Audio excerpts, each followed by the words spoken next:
Good morning. It is said, where speech is silver, silence is golden. इंग्रजीमध्ये intonation हा एक महत्त्वाचा घटक आहे.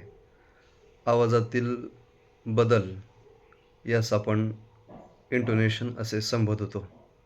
Intonation describes the voice rises and falls in speech. The three main patterns of intonation in English are falling intonation, rising intonation, and fall rise intonation. काही शब्दांचा उच्चार आपण मोठ्याने करतो, तर काही शब्दांचा उच्चार आपण कमी आवाजात करत असतो.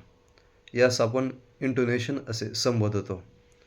याचे प्रकार फॉलिंग, रायझिंग आणि फॉल राईज असे आहेत.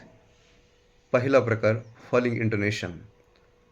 It describes how the voice falls on the final stress syllable of a phrase or a group of words. A falling intonation is very common in WH questions. WH questions मध्ये falling intonationचा उपयोग होतो. For example, where is the nearest post office? In this sentence, the falling intonation is on the word post office. Another example, what time does the film finish?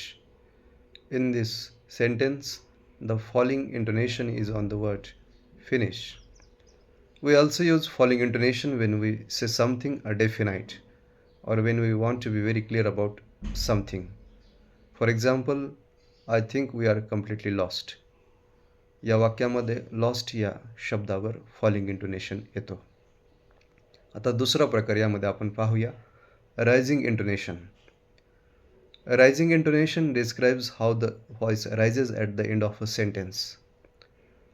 It is common in yes-no questions. Rising intonationचा उपयोग yes-no questionsमध्ये केला जातो. उदाहरणार्थ, R you thirsty या वाक्यामध्ये thirsty या शब्दावर rising intonation येतो. आता तिसरा प्रकार fall rise intonation describes how the voice falls and then rises. यामध्ये आवाजात फॉल आणि राईज हा दोन्ही असतो. उदाहरणार्थ, I don't support any football team at the moment. या वाक्यामध्ये डोंट या शब्दावर फॉलिंग इंटोनेशन येतो.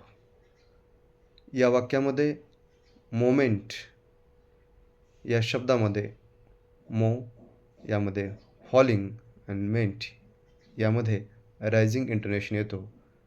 मनपूर्वक धन्यवाद.